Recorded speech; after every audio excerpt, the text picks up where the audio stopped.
তো আপনাদের একটা কথাই বলে যাই। তো আপনারা যদি শত্রুর দরকার পড়ে তাহলে একটা ফেসবুক পেজ খুলবেন। তাহলে শত্রুর অভাব হবে না।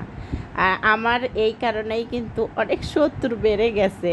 মানুষের কুনজর পড়েছে। কুনজর থেকে বাঁচতে হলে আমার এখন কি করতে হবে বলেন তো আপুরা ভাইয়ারা? আমার মনে হয় ফেসবুক জগৎ ছাড়তে হবে, এরকমটাই। আমি যে ভালো মন্দ খাবার ভিডিও দেই, কমেন্টস করে না ভিডিওতে, কমেন্টস করে আরেক জায়গায়। তো এটাই আমার হয়েছে। তো আপনাদের কার কেমন হয়েছে ফেসবুক জগতে এসে একটু কমেন্টস করে যাবেন আপু ভাইয়ারা। আমার তো সারে সর্বনাশ হয়ে গেছে, কি বলবো আর। আমার ফেসবুক জগতে ফেসবুক খুলে যে আমি ভালো মন্দ খাবার ভিডিও দেই, এটাই আমার খারাপ দিক হয়ে গেছে। আমি ভালো মন্দ খাবো কেন? আমি আমার তো বর চাকরি করে ছোটোখাটো, মানুষের কথা কেন খাবে অত ভালো মন্দ? এত পোশাক আশাকি এত পরবে কেন? এই কথাটাই মানুষ ভাবছে।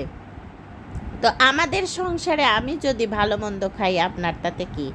আপনারা কি জানেন আমাদের খরচা বাড়িতে কোনো টাকা দিতে হয় না। আমার শাশুড়ির খরচা শাশুড়িই চালাতে পারে। আমাদের জায়গা আছে, জমি আছে, পুকুর আছে বাড়িতে।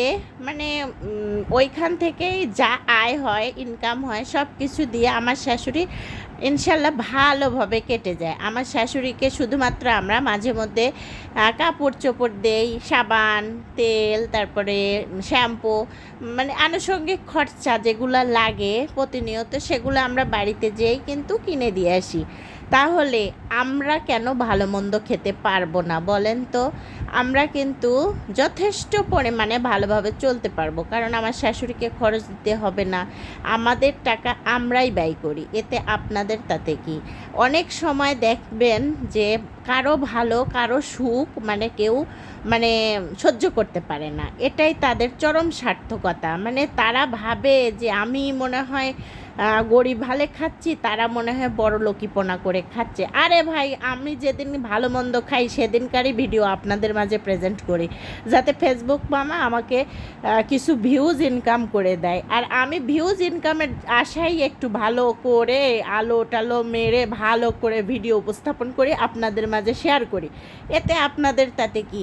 তো আমার শুভাকাঙ্ক্ষী যে ফ্যান ফলোয়ার আছেন তাদেরকে জানাই অনেক আন্তরিকতার সাথে শুভেচ্ছা জানাই। আমার ভিডিওগুলো দেখবেন এবং কমেন্টস করে যাবেন।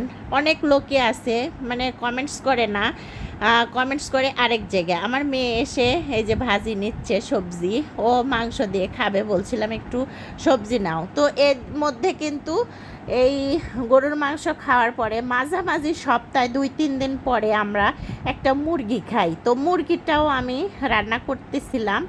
রান্না করতে করতে তারপরে আবার ভাবলাম যে একটু বিরিয়ানি রান্না করা হোক। তো বিরিয়ানির জন্যই মাখিয়ে নিয়েছিলাম ধুয়ে টুয়ে।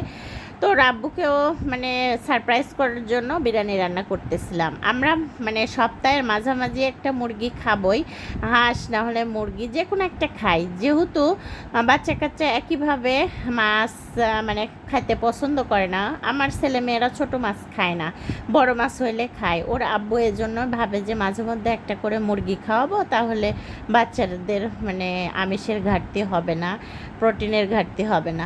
তো ওর আব্বু সেই চিন্তা করেই কিন্তু এসব আনে। প্রতিনিয়ত ভালো মন্দই খাই, একেবারে খারাপ খাই না। যেদিন খারাপ খাই সেদিনকে আমি ভিডিওই করি না। ওর আব্বুও তখন বলে এইগুলোর আবার ভিডিও করে।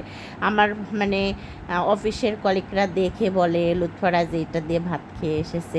তো এই জন্য আমি কিন্তু তেমন একটা ভিডিও ছাড়ি না। তো আপনাদের নানানজনের নানান কথাই কিন্তু আমার মনে একটু খারাপই লাগে, দাগা দেয়।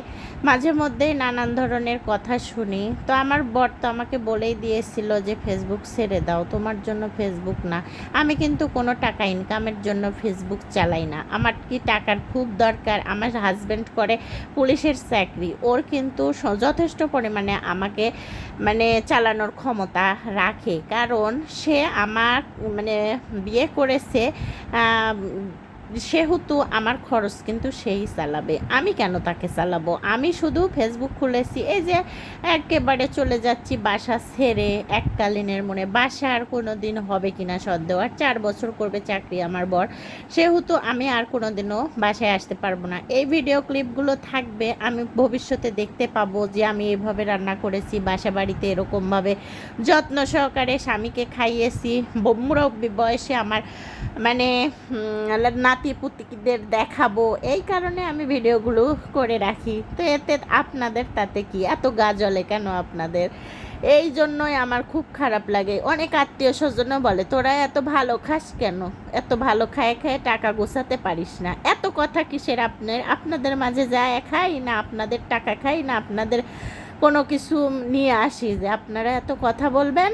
যে কথায় বলে না নিজের খেয়ে বোনের মোষ তাড়ানো, সেরকমটাই তাদের গা জ্বলে আর আমার উপর হিংসা হয়, আমার ফ্যামিলির উপর হিংসা হয়, সেজন্যই এরকমটা কথা বলে।